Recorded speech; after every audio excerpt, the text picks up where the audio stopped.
afternoon, ladies and gentlemen. Welcome. Thank you so much for joining us this afternoon. I'm Isabella Tabarovsky from the Kennan Institute. I'll make a couple of quick announcements and then we'll move right away into our event. So we have, first of all, today's event will be in Russian with English translation. If you don't speak Russian, raise your hand so that we can give you a headset. But I think, okay, so there are some people there. Can we keep your hands up? Okay, so that we can give you headsets.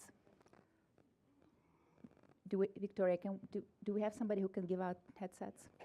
Okay, thank you. We have several upcoming events. So on Monday, December 3rd at 1:30 p.m., we're going to have an event titled Belarus and Eastern Europe Security Challenges. This panel will host a delegation of Belarusian analysts organized by PACT and USAID. On Tuesday, December 4th at 3 p.m., we will have an event, 25th anniversary of the Russian Constitution. The panel will feature Kennan Deputy Director William Pomerantz and a number of scholars from Russia, legal scholars from Russia. On Wednesday, December 5th at 2 p.m., we will have a DMGS Kennan Distinguished Speaker Series, a conversation with Bellingcat's Eric Toller on open source reporting. And on Thursday, December 6th at 10 a.m., we'll have an event dealing with the Soviet past. Is there a right memory model for Russia? Today, we're so pleased to host Lyudmila Ulitskaya, who is a best-selling Russian author, playwright, and activist. She began her career at the Institute of Genetics as a scientist. Shortly before Perestroika, she became a repertory director at the Она вскоре после того, как закончила институт, and far-reaching writers of contemporary Russian literature. She made her first appearance on the literary stage in the 1990s when she published several collections of short stories full of rich color and psychological details. Today, she is the author of 15 fiction books, over 4.5 million copies sold worldwide, 3 children's books, and 6 plays staged by a number of theaters in Russia and in Germany. She has numerous awards. We're really pleased and honored to have her with us. Пожалуйста. Добрый день. Я прошу извинения за опоздание. У меня сегодня было тяжелое утро. Я прилетел из Кливленда и с приключениями, и поэтому я очень came from Cleveland with all kinds of adventures, so to speak. I was very nervous that I was running late, but I see your smiling faces, and I'm very happy to be here. Yeah, I want to start with reading a short story, an old short story. I hope everybody understands Russian, but if not, there is a translator. It's an old story, short story. It was written when I was still writing short stories. Then the stories abandoned me completely. I wrote a number of thick novels, and now I'm done with thick novels, and I went back to short stories. This is an old one, but if we have time, I'll go to the new ones. Gudautsky Penis, this is the name of the story in Nagorno-Karabakh. I read it for the last time, and when I read this story, you'll understand. It's called the Gudautsky Pairs.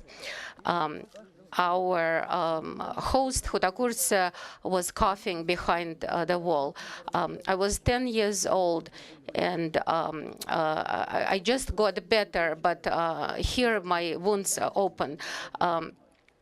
It's very difficult to be in this non-human environment. That year was the first year when I first saw the ocean, and during the day, I waded in the water, although my mother taught me to swim, and it was a very sweet feeling. Towards the fall, my mother was taken by household chores. She did something, and this time she needed a big suitcase. The seller told her that there were no such size suitcases, but my mother persisted, and sitting on its side, it was up to my mother's shoulders. This suitcase was meant to hold the pears. My mother loved the pears that were almost soft. They were soft to touch, and they were sweet to taste, and they had this wonderful fragrance. There was a train going between the beach, and this was one of the recollections of my sweet childhood. Before the departure, my mother and I went to the garden nearby to buy pears. My mother had discussed it with the owner of the orchard. It was placed in front of my mother, and she asked if they're going to be soft. No, they're like stone. They're going to be just right. Duchess, nobody has those pears. My grandfather was a gardener at the Prince estate, and the hostess, the owner of the pears, wrapped each pear in a separate paper, and we helped her. Do you live at Kurse's house? She knew it very well, but it was just the beginning. Mengrels are not allowed to, people are not allowed to rent apartments from Mengrels, but Abkhazians are even worse. At the funerals, they howl, and their food is worse than the swans. And the swans are worse than the Chechens. So she was leaning over the suitcase, and she was saying, but there are no Chechens here anymore. It would be better if they also got rid of the Armenians. They're very greedy. It would be so much better. Where are those Turks when you need them? What about Azeris? Azeris are here. They're just like the Turks. They're evil. They're thieves. And they're full of self-importance. I'm telling you the truth. I'm swearing to you. And the Armenians from Baku are just like the Azeris. And Armenians from Tbilisi, she waved her hand. I don't allow them. It's better to have the Jews. Last year, I had the Jews. You can't imagine. Where do they come from? They're worse than the local ones. And the Georgians came. They were so dirty. They were cooking something all the time. They were plucking the chickens. They were singing. What were they singing about? Emeritines.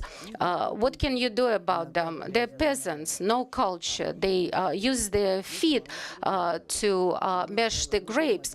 My mother and I looked at each other. My mother was trying to not laugh out loud. The suitcase was half full, but the speech of the owner continued, and the peers continued. She looked old to me, 40 years, maybe 60, and very scary. She had golden teeth and huge rimmed glasses.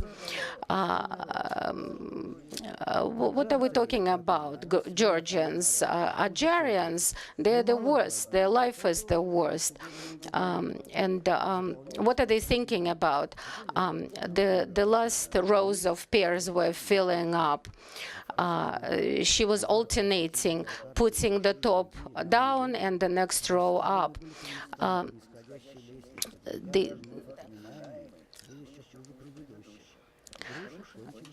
The pears ended with the peoples. It was impossible to lift the suitcase. Its handle tore right away. They brought a cart and called Huta. He helped us lift this suitcase, which became more like a commode. My mother was suffering a lot while we were bringing the suitcase, putting it on the train train shared by the same vacationers, where our suitcase was the czar. It was sitting on its side. It was filling up all the space between the lower berths, and my mother was constantly excusing. My father was about to meet us in Moscow, and he also gave my mother a good talking. It was difficult even for two porters to lift this suitcase. The pears were ripening on top of the wardrobe, and they were maturing, and even after the New Year, there were a few beauties left. Up until now, this smell and the taste of pears reminds me of that story about all those peoples. We don't know who that storyteller was. Imagine, I forgot about this story, and I only remembered about it before my trip to Nagorno Karabakh. In the audience, there was a woman who lifted her hand and said, I know who that woman was.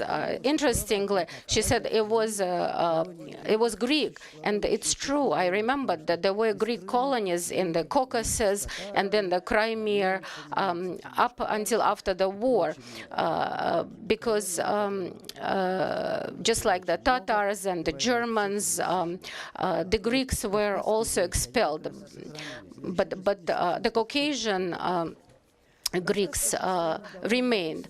That story that was written a long time ago, and it's still very familiar, because little has changed in terms of the friendship of the people in our country.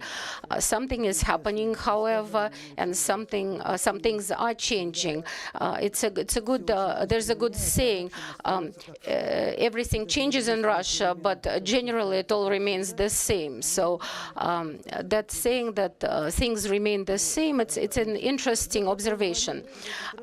This time I came to the United States at the invitation of a university in Las Vegas, which organized the conference on Russian intellectuals. It was a very interesting conference. The main idea of the conference is that there is no intelligentsia, there are no intellectuals anymore. However, the people who gathered at this conference were the remnants of this already group that is supposedly dying off. So it was a very pleasant conversation, interaction. And I have to say that most of the people were linguists, philologists, a lot of people were professors of culture, of languages, very smart people. And although there were a lot of philologists, there was a presentation by a sociologist by the name of Lev Gudkov, who is the current director of the Levada Center. And I have to say that his presentation, that was the concluding one, and his statements could really be interpreted as the fact there is no intelligentsia anymore, there is no elite anymore. Elite is the name for a different group of population nowadays, and this was the only non-philological presentation that demonstrated the win of sociology over philology, because it was very convincing. But it was really very interesting. My views, my impressions of the United States have extended very much, because when my children were studying here, I used to come to the city of New York City. And by the way, it doesn't change so much. Obviously, there have been a few tall buildings built in New York since the last time I was there, but this time I was able to see a different America. I went to provincial part, and it's a very different country. I still have to think it through what the United States is, because today I think that America is as diverse as Russia, just like Russia is a collection of very different regions and different peoples, different ethnic groups, different languages. By the way, this problem of different languages is very interesting, especially for linguists. What's happening with the Russian language is of great interest. So today my view of America is such that I think that as countries we have a lot more in common than I used to think in the past, at least the diversity of its nature, the diversity of its people who primarily speak English, but speak English very differently, speak different English, and are very different from each other.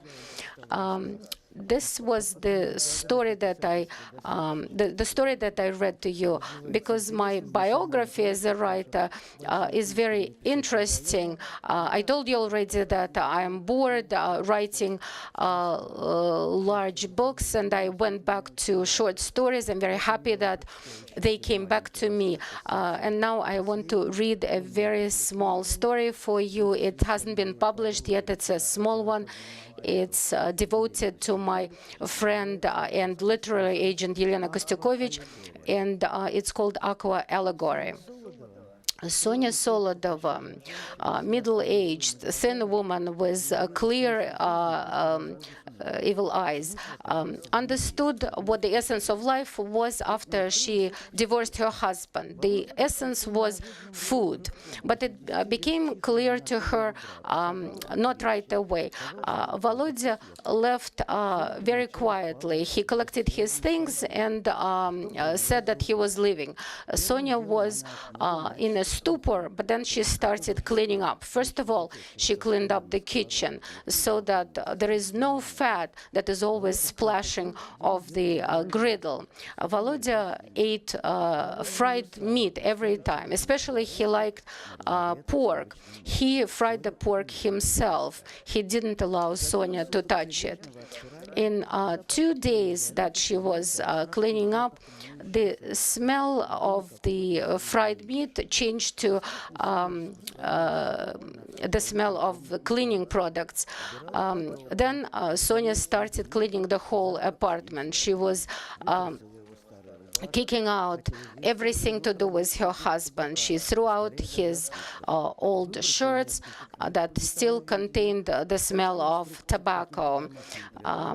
She also threw out some instructions to some tools that also smelled of meat and distaste.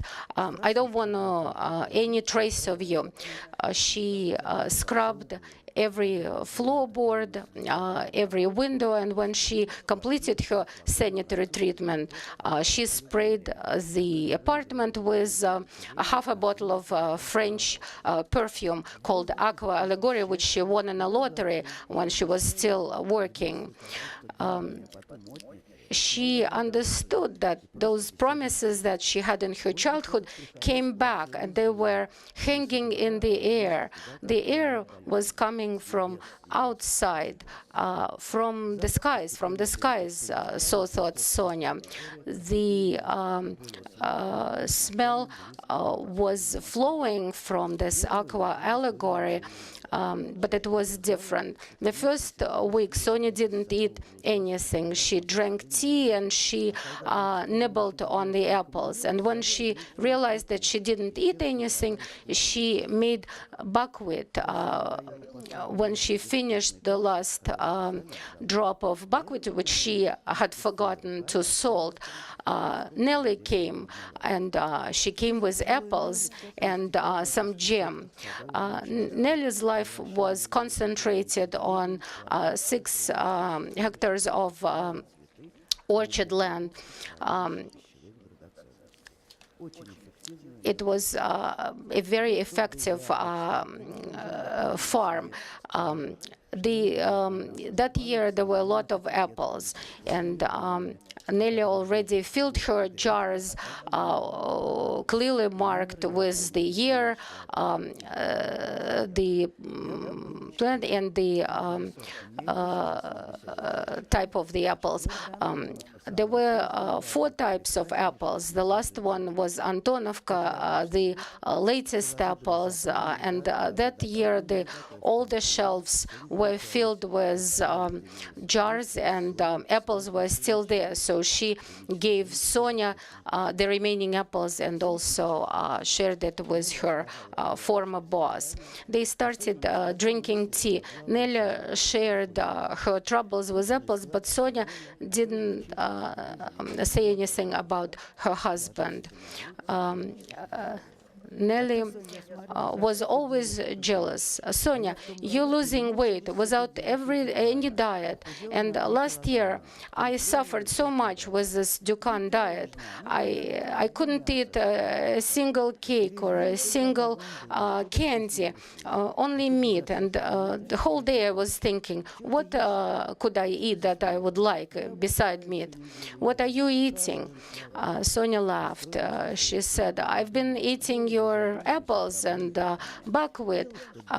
Sonia has never thought about her weight. She ate whatever was available. She ate meat with Volodya. She didn't like fish. Everything fatty was uneatable to her. It was like household soap. And now Sonia understood that the air in this apartment was getting better and better, and not by itself, but because of the apples. She realized that she didn't need any other food, just the apples. She also continued eating all her grains, but it was ruining her joy. So she realized that only apples brought that joy. At some point, she had to go to a grocery store, and everything was unnecessary on the first floor. On the second floor, there was only meat and fish department. She turned her head away, thinking that it was the enemy's presence. How could I eat with that meat, thought Sonia. And at that moment, she only thought about the meat that was still in the refrigerator, not about the man who had brought that meat. In 2 weeks, Sonia was only able to eat the greens or greenish things. Salad, green cucumbers, green cabbage, and not the ripe one, too. Sonia ate little, and she took her time eating. She was looking out the window at the spot where Volodya used to sit.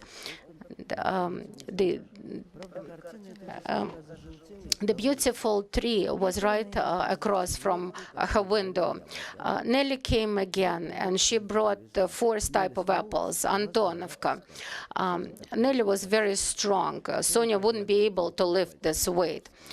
Sonia patted the apples and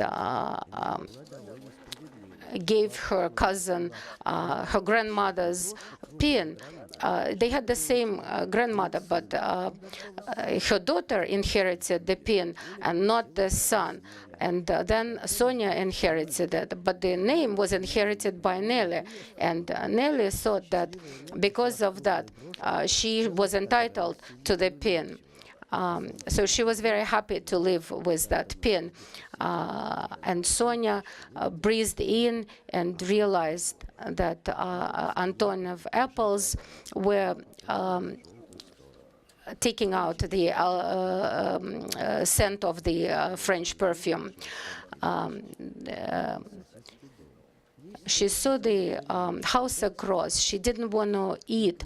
She wanted to sleep and she wanted to drink, but she didn't drink water, but was sipping diluted apple sauce. Nelly's also.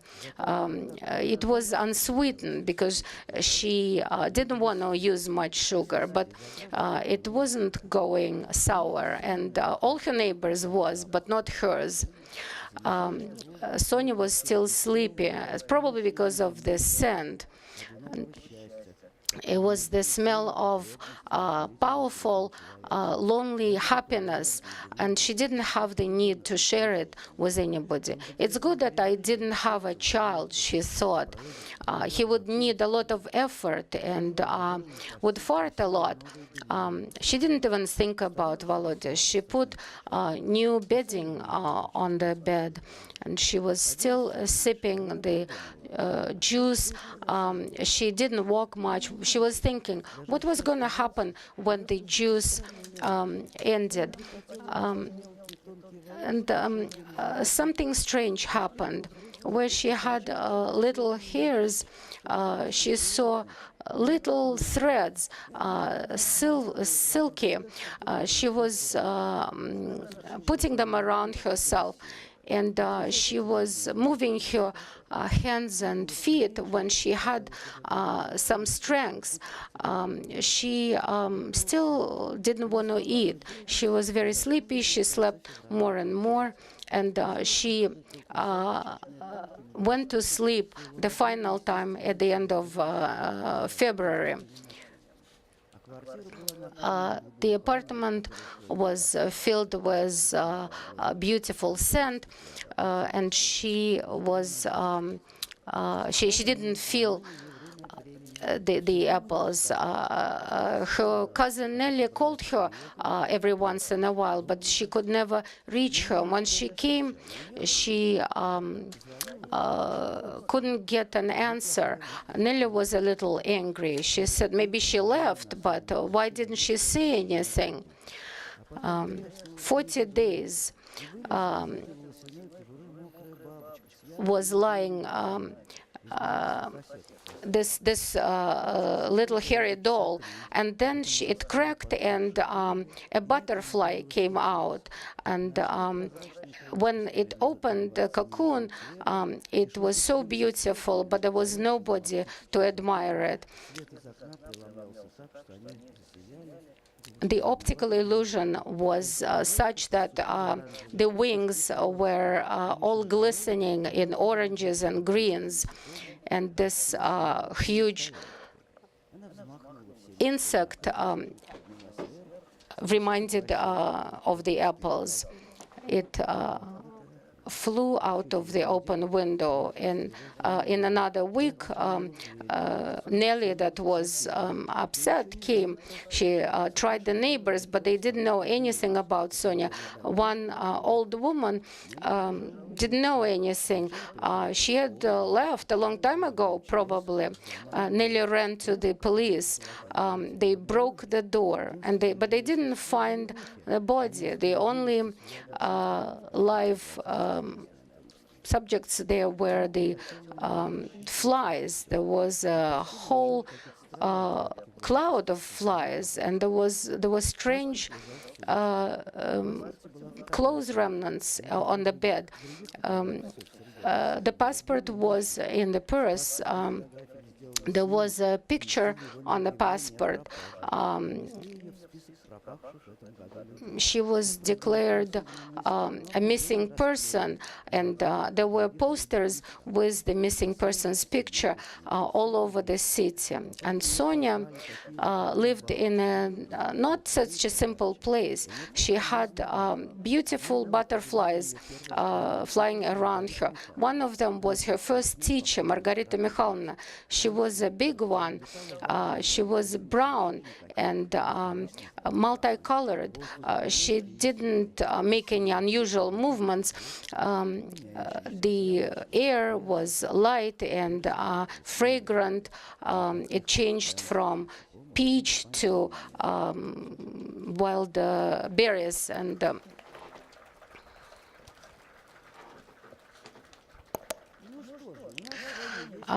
so We have some time to talk, so let's talk. First of all, thank you very much for those wonderful two stories. I want to ask you this question. As a writer in Russia, what's your life like? For example, we know that journalists are not doing so well. So how is it for you? The journalists are doing badly, as you know. Some directors are not doing very well. There are two court cases. One is Kirill Serebrennikov, and the other one is already in has ended. As far as I'm concerned, and writers in general, people are leaving. Marat Gelman in Chernogoria, where I was recently, organized a conference of Russian artists and authors who had already left and are now residing in Europe. It was an interesting collection of people. What can I tell you? I have to tell you that I live well. My life is very interesting. Everything that's happening in Russia is of great interest. Sometimes it's disgusting, sometimes it's less disgusting. But you know, my life is such, and I did it intentionally. Is that I never had to deal with the government. I never had to go to work. Well, I mean, I did, but it was a very small period of my life. So this hierarchy is not familiar to me, where you have somebody you report to. So I can choose people I want to interact with, and if I don't want to interact with certain people, I don't have to do it. As far as censorship is concerned, in literature, it doesn't exist, to be quite frank. In the last 20 years, I had a comment from the editor who wanted to change the war, which means cunt. I changed it to whore, and I didn't feel that it was such a big deal. As far as journalism is concerned, it's basically closed. There are a few media organizations. They work. They're trying to be a little bit different. Like they get fined every once in a while. You know that magazine Albats was fined this crazy amount of money, totally unreasonable. But somehow people were able to collect those funds, and the organization was able to survive, maybe for a short period of time, but it's very, very difficult in general. But as I said already, I found this niche where I feel well, and especially considering that I spent a lot of my time in Europe, and when I come home, it's difficult for me to work. I get a lot of phone calls. Moscow life is very intense, so for me, in order to work, I have to go abroad, and I do that, and that's what it's like for me. It's bad, but not so much, not so critical for me. I live in an environment of people who I love, who are interesting, and it's the kitchen model. We all remember it from our youth. But I feel quite comfortable in this environment. I want to ask another question, and then we'll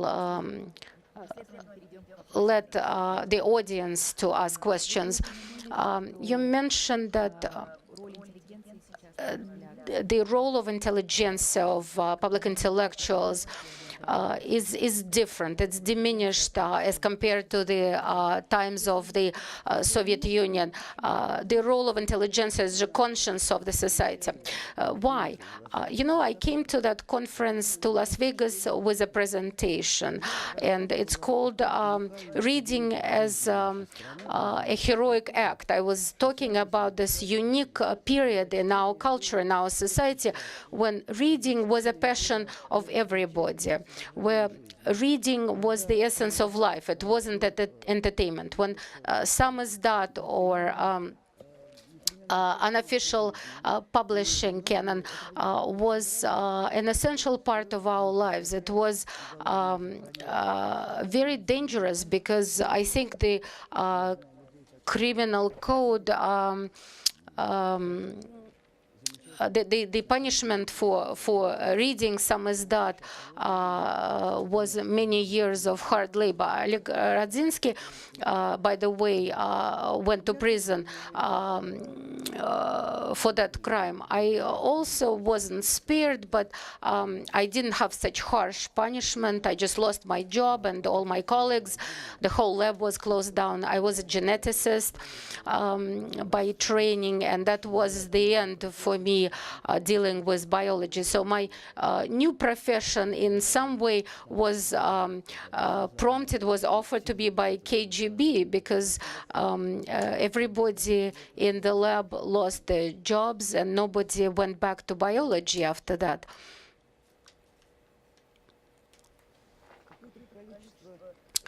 And samizdat literature, some part of it, by the way, that is of historical interest, I was able to donate to Memorial Society, and they do this temporary exhibit where you can see Natalia Gorbanevskaya poems typed on this very thin paper. There were works by Brodsky.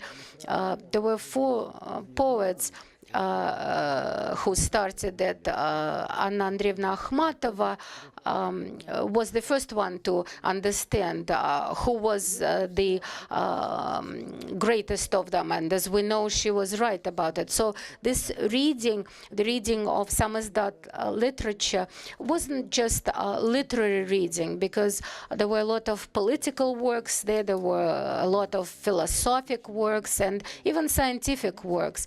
I personally studied genetics by the books that were at some point prohibited, banned. Miller, who preordained the Miller textbook, was taken out of circulation for a period of time.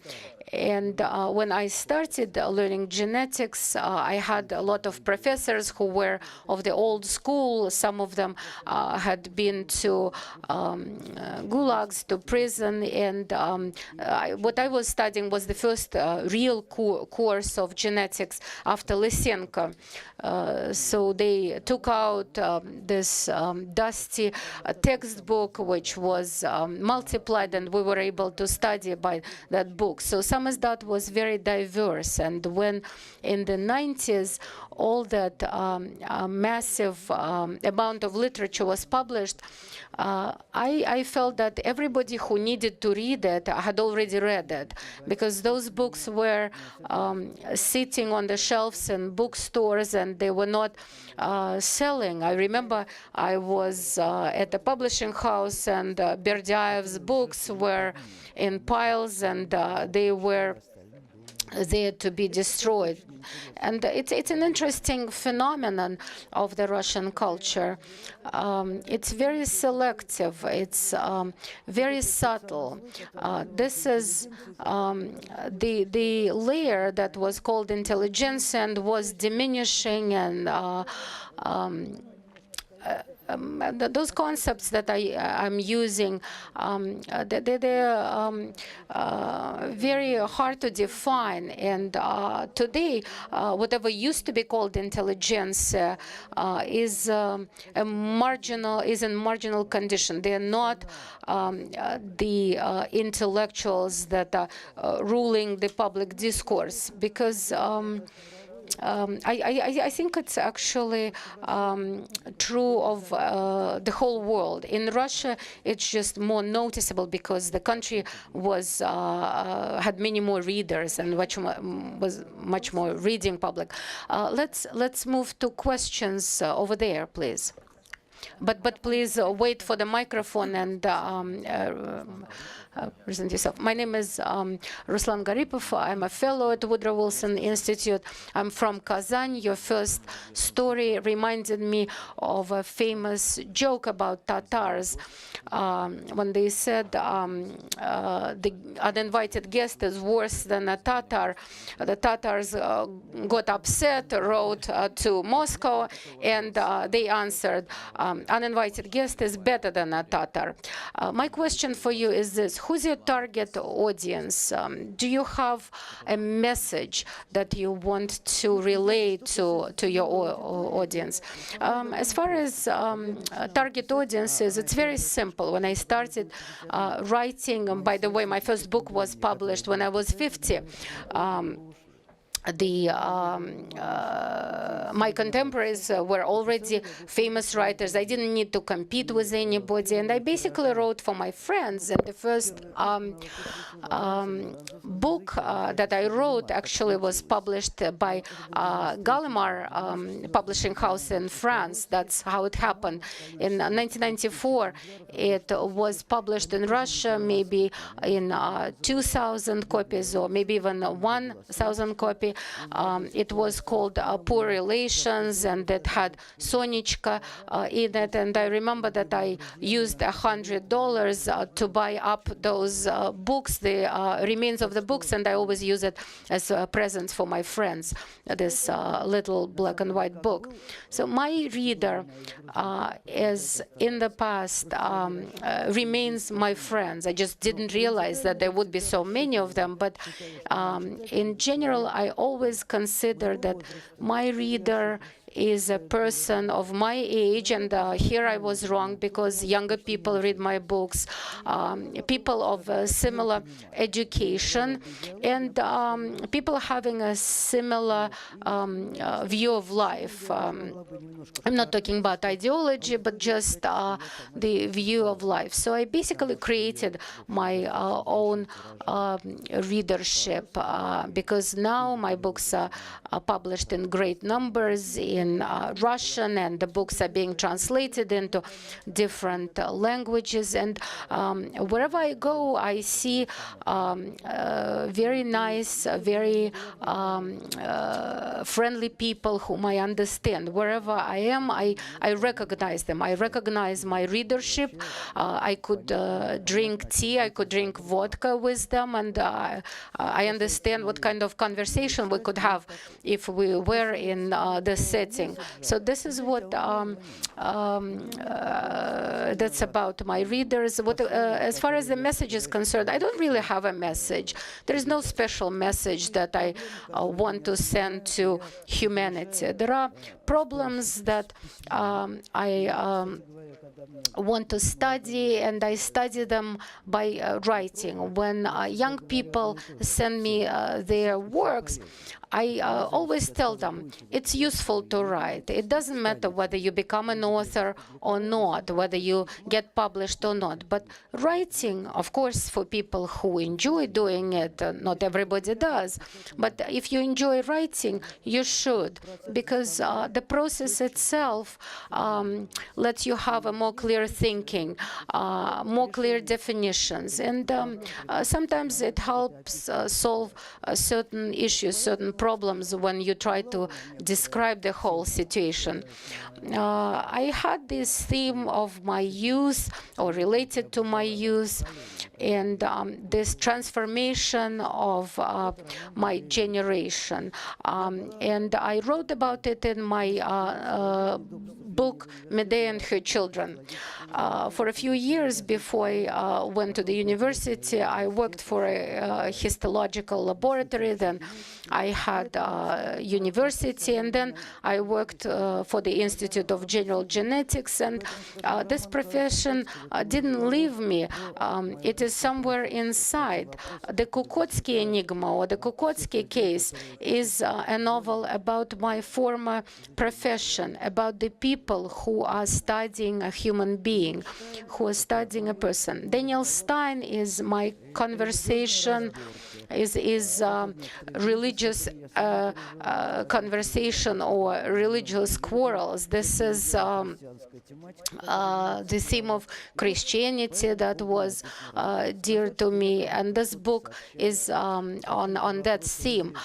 But to say that I have a message, that I resolve certain issues, I cannot say that. But if I have a task, if I have a goal, is to see what the problem is to go around it, to have different viewpoints, to kind of get inside. And as far as the solution is concerned, the solution, it's up to each person to find that, and that's great.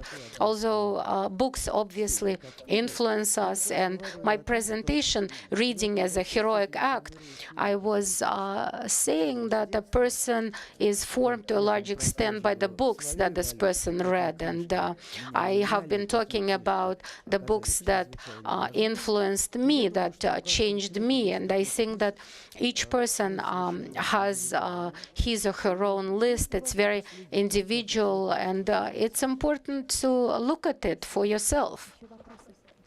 Thank you. Are there other questions?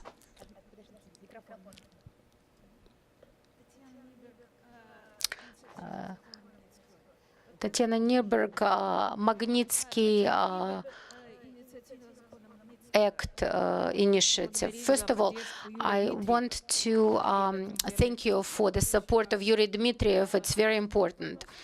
And my question is regarding one of the specific issues that you dealt with. When I talked to my grandmother, and we talked about a relative who died in the 50s, and she was only 25 or 30 years old, and we asked my grandmother, why did she die? And my grandmother said, you know why young people died at that age, in that period of time? They died of botched abortions. After that, I had a chance to read your book, Kukotsky Enigma. How big is this problem?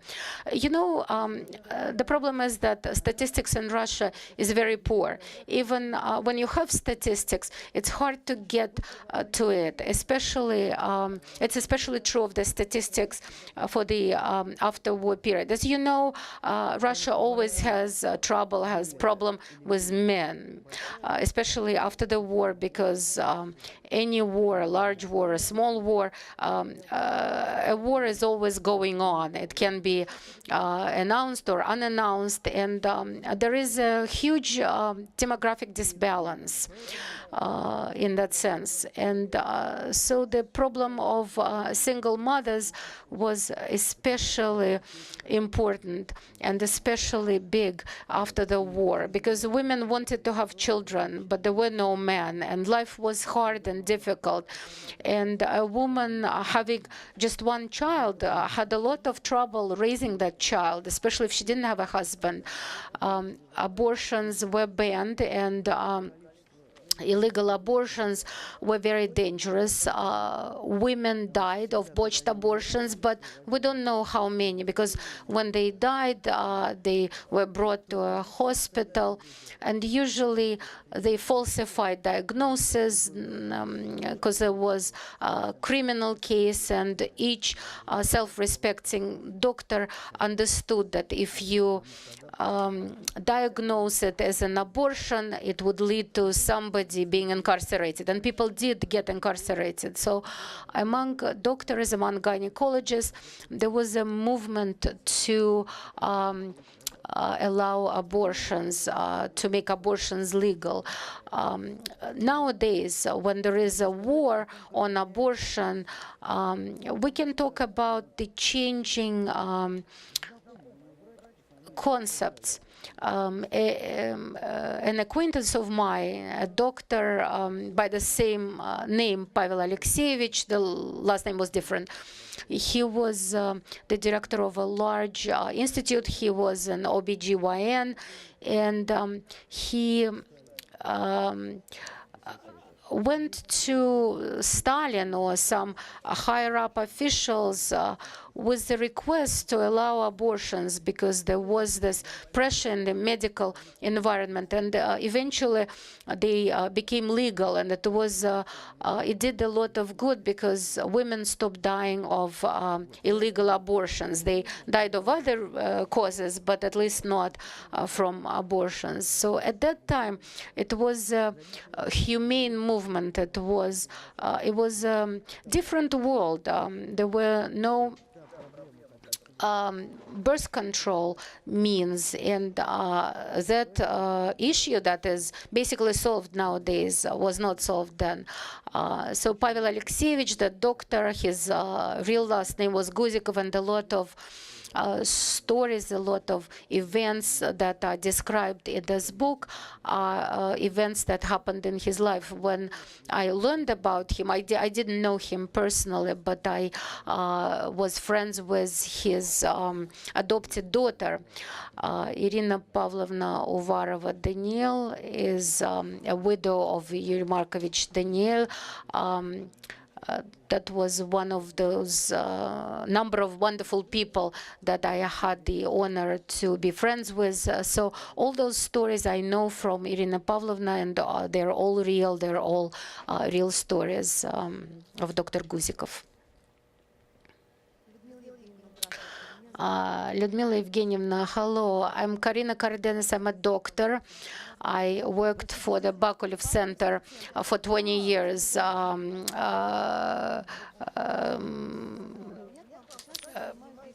Vascular medicine, and I'm working at the National Institutes of Health, and I have a question for you as a great writer who has a gift of imagination and forecast. How do you see Russian future the next 5 or 10 years? I understand that this question is not easy, but even the subjective view of a writer that we love so much would be great. You know, I don't think that large changes are coming in the next 5 years because the government just has this one big task to remain in power, and we cannot talk about the possibility of change of power, and it's hard to imagine where those new personalities or new people can come from. So I don't think we are to expect any dramatic changes, and even if there is a change of power, I think that the filter that is there to only let specific people to power means that nothing will really change. Because when the person who grew up within KGB system is the head of the country, it brings about certain consequences. And I'm afraid that we'll deal with those consequences for a number of years. So you don't think that there is room for change in the next 10 years, that if you look at it as a writer who interacts with public intellectuals, interacts with readers, you don't see those possibility of those changes. You know, a few years ago, a book called The Black Swan by Nassim Taleb was published. So that this black swan appears unexpectedly out of nowhere, but it's not necessary that it will bring anything good. But I think that some black swan is in our future. Maybe it will be purple or something. I'm sorry, there are other people who want to ask questions. There's a question over here. Hello, Alexei Morozov. It's very nice to see you here, and thank you very much for the participation in this event. So here's my question that goes along the topic of this event. By the way, this is how I'm going to find out what the topic is. It's about the role of intelligentsia, role of public intellectuals. I'm kind of middle-aged person, and sometimes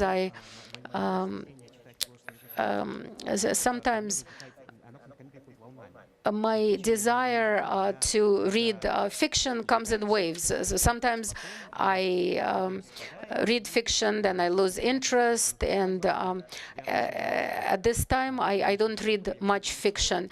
I read a lot of non-fiction, professional literature. For you, how important is the concept of intelligentsia, for the concept of intelligentsia is the knowledge of fiction and interest to fiction by an individual? I got the question. I understand the question. You know, the thing is that lately I have noticed several piles of books that are actually piling up next to my bed, which I'm planning to read, and it's taking longer and longer. And by the way, a lot of those books are science fiction. I'm somewhat immunized in a professional sense.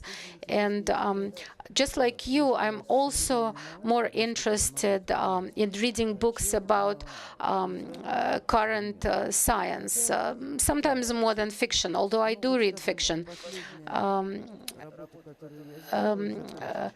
The last book that I finished, and it was actually a screenplay devoted to Russian cosmists. It's an interesting topic.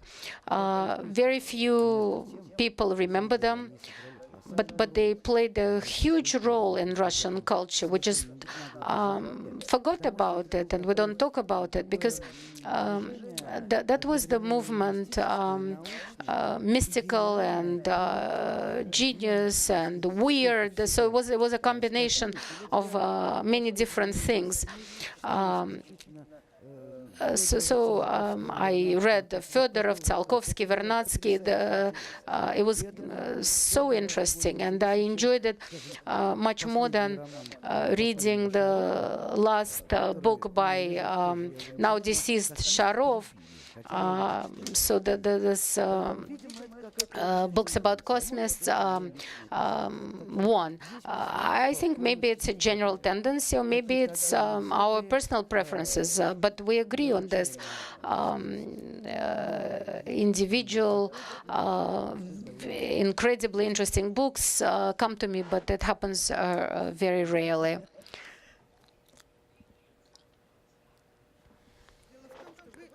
The thing is, Lyudmila Evgenievna, is that you turn everything into fiction. So it's somewhat misleading. What do people do who can only consume it and who cannot write themselves? How important is it for them if they want to be part of intelligentsia? Olga, you know, we're growing all our lives, and at some point we achieve something. When I was young, we talked about philosophical literature. I remember it was very difficult for me to read Berdyaev. I was biting my nails trying to understand it. Then I found this book ready for disposal. I don't know what they do, utilize it somehow, recycle. At that point, I understood that I opened it, and I understood that it was easy for me now. So we climbed that ladder, we climbed, and we realized that we have reached something. I remember how wonderful I thought Marcel Proust was when I read him when I was young, and now I open his books and I think, oh my God, it's so boring. So we change, and the books that we read change. They change in correlation to where we're going, up or down, and it's also a very interesting process. A talented person wrote a book, and this book got this huge recognition. But that's not enough. The next book is a little simple, but the success is bigger. I know a few of those examples. And then this author goes towards the public. He wants to be liked. He is gifted. But every time he goes a step down. And this also, this is a process. And as a reader, we either go up or we go down. That's why I like to reread books very much. For me, to read Captain's Daughter by Pushkin, the book that I know by heart, virtually by heart, it's important for me. Nothing is going to change. I'm not going to grow out of it, and it's not going to abandon. And there are a lot of books like that in Russian literature. So I think that we have a lot behind us that we still need to consume and analyze. Lyudmila Evgenievna, I want to thank you for your presentation, for coming today. Thank you.